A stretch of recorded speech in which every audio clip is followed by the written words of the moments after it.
Êtes-vous tanné d'avoir l'impression d'être le parent méchant qui dit tout le temps non à son enfant? C'est le temps d'aller faire dodo et mon enfant fait tout pour étirer le temps sauf ce qu'il a à faire, comme brosser ses dents, mettre son pyjama. Mon enfant de 5 ans veut mettre une jupe pour aller dehors, mais il fait moins 1000. Mon enfant de 11 ans a vraiment de la difficulté à gérer son temps d'écran, donc c'est toujours moi qui gère. On fait quoi avec ces situations-là? Je m'appelle Émilie Vincent, je suis vice-présidente et formatrice chez Communique, une maison de formation qui se spécialise dans la relation. Le parent qui joue le mauvais rôle, qu'on est tanné d'être puis qui décide de tout ferait quoi? Avec mon enfant qui niaise avant le dodo, là, je t'avertis, là. Il te reste 5 minutes pour mettre ton pyjama puis brosser tes dents, sinon t'en as pas d'histoire. Puis demain, tu vas te coucher plus tôt en plus. Je suis tannée de niaiser. Ben voyons donc, là, tu vas pas mettre une jupe puis fait moins 20. Non, non, va te changer, là, ça marche pas, là. Ou là, regarde, je suis tannée que tu sois toujours devant tes écrans, là, je vais le couper le Wi-Fi. On n'en aura plus de problème. C'est quoi le problème avec ce type d'intervention-là? Premièrement, quand je parle à mon enfant sur un ton agressé, irrité, impatient, c'est que ça me positionne en adversaire. Donc, mon enfant se braque. Il se met en mode défensif. Il se referme à ce que j'ai à lui dire. Donc, tout ce que je lui dis entre par une oreille et sort par l'autre. Le problème aussi, c'est que en décidant pour mon enfant, je lui donne l'impression que c'est moi le méchant, ça crée un sentiment d'injustice et ça ne le responsabilise pas parce que c'est moi qui gère. Et ce qu'on veut, c'est lui redonner son pouvoir pour qu'il se responsabilise. On veut qu'il prenne des décisions en fonction de ce qu'il a envie de vivre.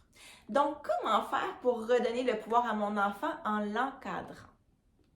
Si on reprend la première situation, sur un ton ferme et bienveillant, c'est primordial parce que c'est ce qui crée l'ouverture. Là, Jérémy, il te reste 15 minutes pour brosser tes dents et mettre ton pyjama avant l'histoire.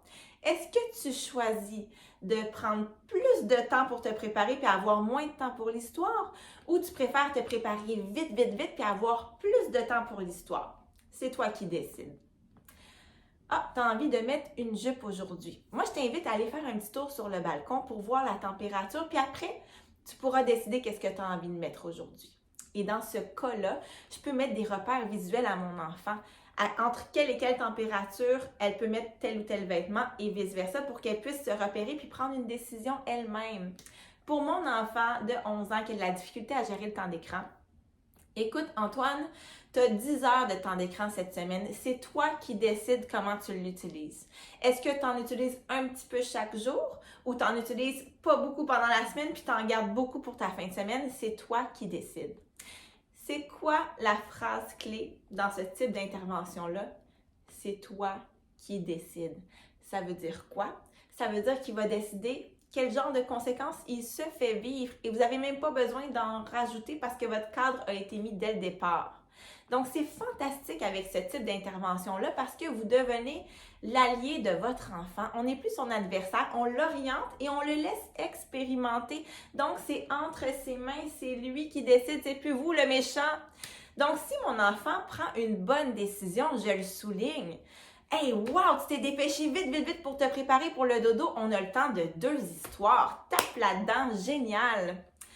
Ah, bravo, tu as choisi de mettre ta jupe par-dessus ton pantalon parce qu'il fait froid. C'est une bonne idée. J'avais pas pensé à ça. Ou, hey, c'est vraiment cool parce que vu que tu as pris un peu de temps d'écran tous les jours, mais à chaque jour, tu as du temps pour jouer à tes jeux vidéo. C'est une bonne idée, ça. Maintenant, le défi. Si l'enfant prend une mauvaise décision, je ne tombe pas dans la culpabilité et la moralisation, mais je le souligne sur un ton calme et bienveillant. Je comprends que tu es déçu parce que tu as mis beaucoup de temps pour te préparer, on n'a plus de temps pour l'histoire. Ben, on se reprendra demain. Ou, ben oui, tu as choisi de mettre une jupe, pas de pantalon, pas de collant, puis là, tu as froid. Une chance qu'on a emporté tes pantalons dans le sac. Hein? La prochaine fois, je pense que tu vas tenir davantage compte de la météo. Ou, ben oui, c'est dommage, tu as tout utilisé ton temps d'écran lundi, mardi, mercredi, puis là, tu n'as plus de temps pour jouer aux jeux vidéo. Comment tu pourrais gérer ça la semaine prochaine pour que ce soit plus agréable à tous les jours? Donc, voilà. Moi, j'adore cette méthode-là dans laquelle l'enfant se responsabilise, il prend en maturité puis en confiance, puis on lui laisse vivre ses expériences tout en l'accompagnant dans la bienveillance. Essayez-le, vous allez voir, vous ne pourrez plus faire autrement.